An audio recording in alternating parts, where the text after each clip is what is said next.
Hello guys, स्वागत है आपका निशांत स्मार्ट क्लासेस में। आज हम बात करने वाले हैं 12th क्लास एनसीईआरटी फिजिक्स के मोस्ट इम्पोर्टेंट न्यूमेरिकल। तो मैं बात करूंगा इसमें फिजिक्स में कि जो फर्स्ट न्यूमेरिकल है, जो बहुत ज़्यादा मोस्ट इम्पोर्टेंट क्वेश्चन है, आपके सामने दिया गया है कि यदि प्राथमिक कुंडली में बहने वाली धारा 3 एम्पियर की धारा को 0.01 सेकंड में शून्य कर दिया जाए तो द्वितीयक कुंडली में उत्पन्न प्रेरित विद्युत वाहक बल 15,000 वोल्ट होता है। इन कुंडलियों का अन्योन्य प्रेरण गुणांक ज्ञात करो। सबसे पहले जो हमें मान दिए गए हैं सही मानों को लिखेंगे। तो पहला दिया है इसमें कि 3 एम्पियर धारा को 0.01 सेकंड में, तो समय को लिखते हैं हम।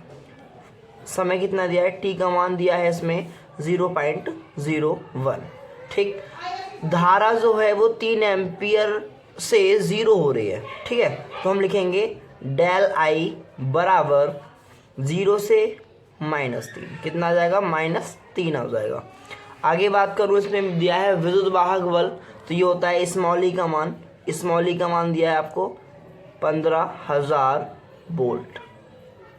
ठीक, आगे इन कुंडलियों का अन्योन्य प्रेरण हमें ज्ञात क्या करना है, अन्योन्य प्रेरण अर्थात m का मान हमें निकालना है। ठीक है, m क्या होता है, अन्योन्य प्रेरण गुणांक। t समय, डेल आई धारा होती है अल्पांश धारा, e विद्युत वाहक बल, m अन्योन्य प्रेरण गुणांक से ये हमें सारे मान दिए गए हैं, हमें m का मान निकालना है। चलिए सूत्र लगाते हैं। फॉर्मूला होता है m बराबर माइनस का e into del T upon del I. ये फॉर्मूला होता है इसका। ई की जगह ई का मान कितना आएगा, 15,000 गुणा डेल टी की जगह डेल टी का मान कितना है, 0.01, और डेल आई की जगह -3। माइनस से माइनस कैंसिल, 3 से 15,000 को काटना है, 3 पंजे 15, 1 2 3, 3 जीरो आएंगे, तो 5,000 गुणा 0.01। ओके, जब इसकी गुणा इससे करेंगे तो आपका आ जाएगा 50.00। ये पॉइंट 2 के बाद है तो 2 के बाद आएगा, और पॉइंट के बाद के 0 कोई मतलब मोल नहीं होता, इसलिए हम 0 को छोड़ देते हैं। तो हम ओनली क्या लिखेंगे, 50 हेनरी। 50 हेनरी क्या गया इसका आंसर। m क्या है, अन्योन्य प्रेरण गुणांक। ठीक है, हमें दिया गया है डेल टी का मान दिया है, डेल आई का मान दिया है, ई का मान दिया है, m का मान पूछा है। सूत्र आया है m बराबर माइनस का E into del T upon del I. E की जगह ई की वैल्यू, डेल टी की जगह डेल टी की वैल्यू, डेल आई की जगह डेल आई की वैल्यू। आगे हमने सॉल्विंग करी 3 से, इसे 5,000 बार काटा। आगे 5,000 की गुणा हमने कर दी 0.01 से, जो भी आएगा इसका आंसर आ जाएगा हेनरी में, जो इसका मात्रा है वो हेनरी होता है। आगे हम बात करने वाले हैं सेकंड क्वेश्चन की। तो इसमें दिया गया है आपको सेकंड में 1000 फेरो वाली एक कुंडली में 2.5 एम्पियर की दृष्ट धारा प्रवाहित करने पर कुंडली से वध चुंबकीय फ्लक्स 1.4 इंटू 10⁻⁻⁴ वेबर है। कुंडली का प्रेरकत्व ज्ञात कीजिए। तो हमें क्या क्या मान दिए हैं, सारे वैल्यू को लिखते हैं हम। 1000 फेरे, तो ये क्या है, n का मान। 1000 फेरे, n का मान दिया है 1000 फेरे। ओके, आगे 2.5 एम्पियर की दृष्ट धारा, ये आपको दिया है आई का मान, आई बराबर 2.5 एम्पियर। ठीक है, धारा को हमेशा एम्पियर में नापते हैं, इसलिए एम्पियर जो है वो धारा का मात्रक होता है। आगे चुंबकीय फ्लक्स को हम फाई से लिखते हैं। ठीक है, फाई का मान कितना दिया आपको, 1.4 इंटू 10⁻⁻⁴ वेबर। आगे कुंडली का प्रेरकत्व ज्ञात करना है, अर्थात हमें क्या निकालना है, एल का मान। ठीक है, सूत्र आएगा एल बराबर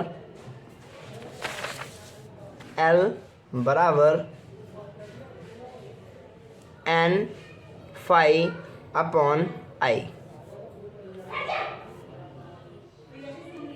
एन की जगह 1000 आ जाएगा, फाई की जगह 1.4 इंटू 10⁻⁻⁴ आ जाएगा, आई की जगह 2.5।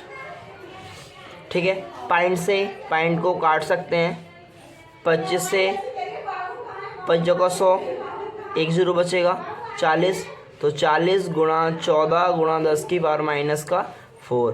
अब आपको 40 की गुणा करनी है 14 से, कितना आएगा, 14 का 56, 560 आ जाएगा, गुणा 10 की घात माइनस का 4 L, ये आ गया इसका आंसर, हेनरी। ठीक है, दोबारा समझा दे रहा हूँ मैं आपको। N का मान आपको दिया है 1000 फेरे, I का मान 2.5 एम्पियर दिया है, फाई का मान, फाई क्या है, चुंबकीय फ्लक्स, I धारा, N फेरे, फेरों की संख्या। L का मान निकालना है, L क्या है, L प्रेरक द्रव्य, तो हमें L का मान निकालना है। तो सूत्र है L बराबर N phi upon I, N की जगह N की वैल्यू, फाई की जगह फाई की वैल्यू, I की जगह I की वैल्यू। पॉइंट से पॉइंट कैंसिल हुआ, 25 से 1000 को 40 बार डिवाइड किया, 40 की गुणा 14 से करेंगे, जो भी आएगा इसका आंसर आ जाएगा। और इससे हेनरी, इसका मात्रक इसलिए हेनरी लिखेंगे। आगे मैं बात करने वाला हूँ सम्स नंबर 3 की। तो तीसरे सम्स में आपको दिया गया है, निर्वात में एक आवर्त वैद्युत चुंबकीय क्षेत्र वाले भाग का आयाम V0 बराबर 510 नैनो टेस्ला है। तरंग के विद्युत क्षेत्र वाले भाग का आयाम क्या होगा? ठीक है, हमें क्या दिया है, हमें दिया है कि चुंबकीय क्षेत्र वाले भाग का आयाम, अर्थात V0 का मान दिया है हमें, V0 का मान दिया गया है। चुंबकीय क्षेत्र वाले भाग का आयाम V0 बराबर 510 नैनो टेस्ला। ठीक, अब जब ये नैनो हटेगा तो 10 की पावर कितना आ जाएगा, 9। V0 बराबर 510 गुणा 10 की पावर माइनस का 9 टेस्ला। ठीक है, जब ये नैनो हटेगा, नैनो इधर क्या आ जाएगा, 10 के और माइनस का 9 आ जाएगा, तो टेस्ला।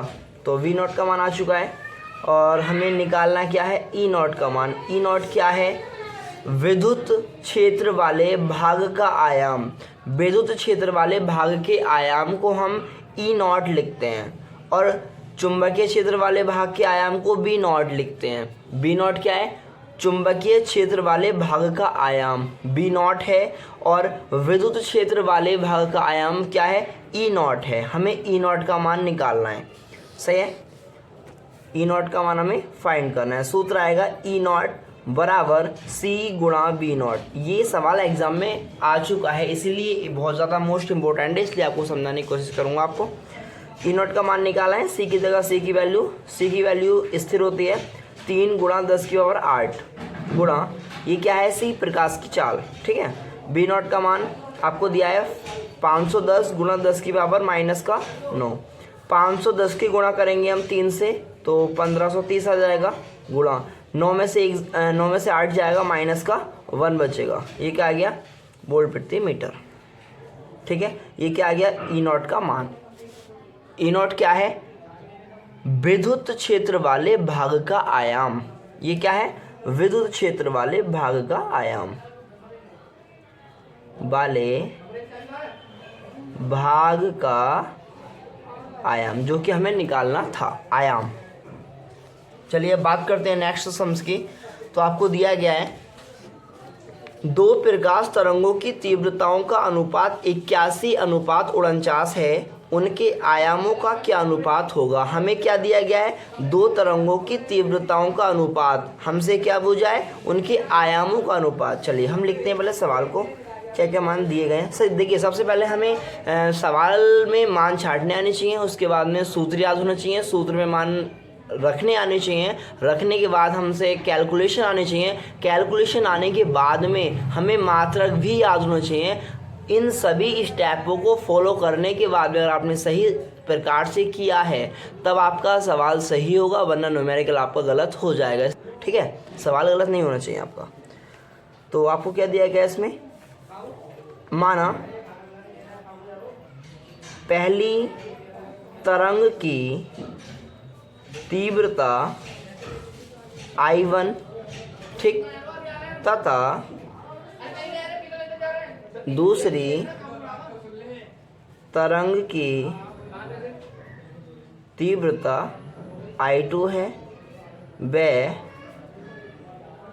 आयाम A1/A2 है। ठीक, हमने मान लिया कि पहली तरंग की तीव्रता I1 है, दूसरी तरंग की तीव्रता I2 है, वे उनकी आयाम A1 A2 है।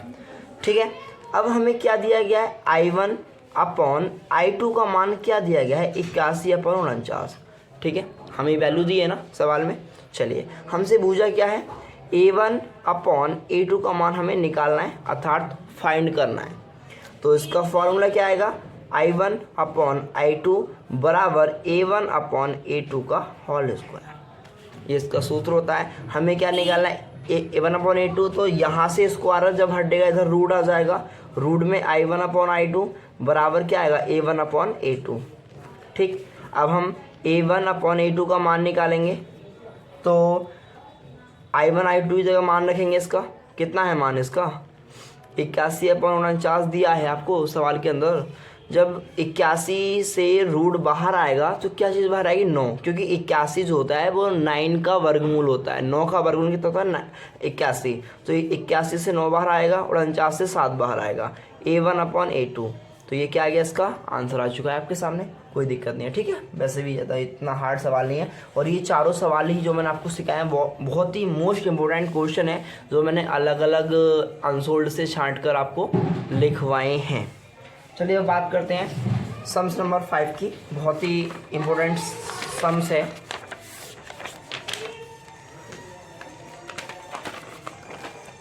समान आवृत्ति वाली दो तरंगों के आयामों का अनुपात 4:3 है।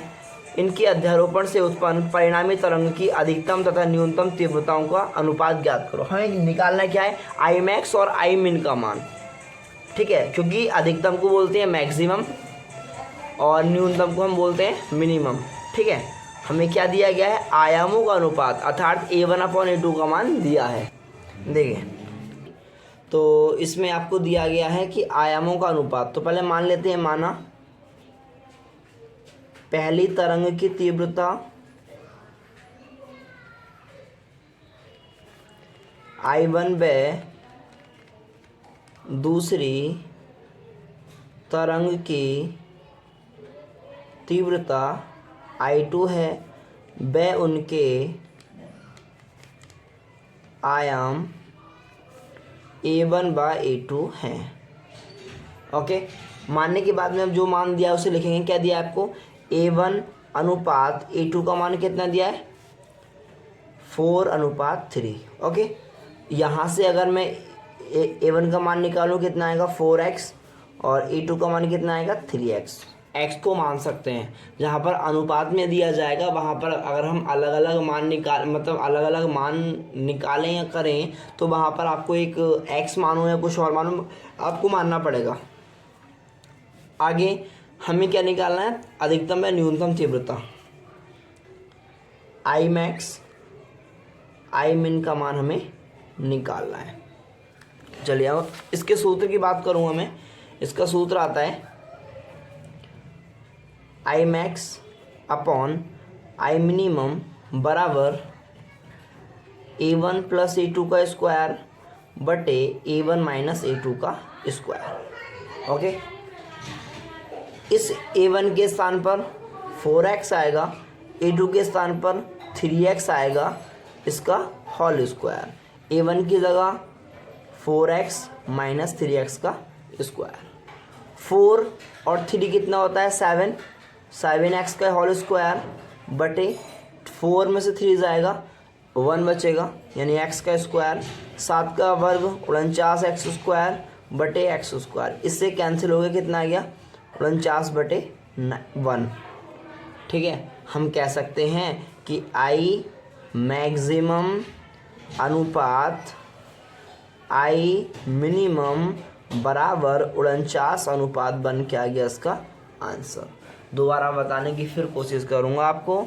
यहाँ पर सवाल में हमें ये कहा गया है कि यदि दो तरंगों के आयामों का अनुपात 4:3 है तो उनकी तीव्रताओं अधिकतम तीव्रता व न्यूनतम तीव्रताओं का अनुपात क्या होगा। हमें क्या निकालना है Imax और Imin का मान। ठीक है, A1 अनुपात A2 का मान हमें दिया है। यहाँ से हमने पहले A1 का मान निकाला, A2 का मान निकाला, फिर हमने जो उसका फार्मूला होता है उस फार्मूले में मान रखें, आगे सॉल्विंग करिए, हमारा आंसर आपके सामने आ चुका है। ठीक है, आज की वीडियो में इतना ही, मिलते हैं फिर नेक्स्ट वीडियो में। Thanks for watching.